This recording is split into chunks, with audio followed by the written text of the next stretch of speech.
దేశంలో ఎవరికి కూడా ఏ మతస్థునికి అన్యాయం చేసేటువంటి కార్యక్రమం ఇక్కడ చేపట్టలే. అన్ని వర్గాలకు న్యాయం చేసే ప్రయత్నం జరిగింది.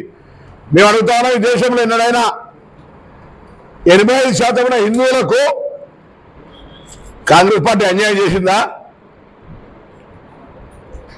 కాంగ్రెస్ పార్టీ వాళ్ళకి వ్యతిరేకంగా నిర్ణయం తీసుకుందా?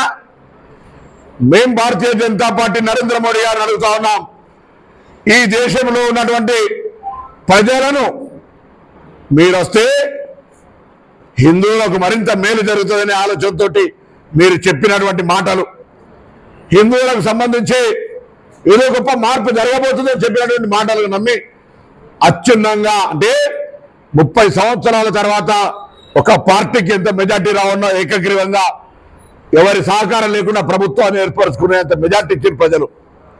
మేము అడుగుతా ఉన్న 10 సంవత్సరాల్లో నేను కూడా ఒక హిందువునే. ఈ దేశంలో ఉన్న హిందువులకు ప్రత్యేకించి మీరు తీసుకున్న నిర్ణయం ఏంది? హిందువులకు ఇచ్చిన రక్షణ, హిందువులకు ఇచ్చినటువంటి ఆర్థిక, సామాజిక, రాజకీయ ఈ సమాజంలో వారి భాగస్వామ్యాన్ని ఏమిచ్చినారు? ఈ దేశంలో ఉన్నటువంటి దళిత వర్గాలకు, బలహీన వర్గాలకు సంబంధించి దేశ జనగణన జరగాలని 2010లో తీసుకునే నిర్ణయం ప్రకారం జరిగినటువంటి జనగణన బయట పెట్టాలని డిమాండ్ చేస్తే సుప్రీంకోర్టులో అఫిడవిట్ దాఖలు చేసి బలహీన వర్గాలకు అన్యాయం చేసిన వ్యక్తులు మీరు కాదా? అయ్యాలా బలహీన వర్గాల వారు హిందువులు కాదా? వ్యాపారస్తుల పార్టీ భారతీయ జనతా పార్టీ పేదలకు, దళితులకు, బలహీన వర్గాలకు వ్యతిరేక పార్టీ. అందులో ఉన్నటువంటి వాళ్ళు కూడా అటువంటి ఒక ఫ్యూడల్ మనస్తత్వం ఉన్నటువంటి వాళ్ళే ఉంటారు.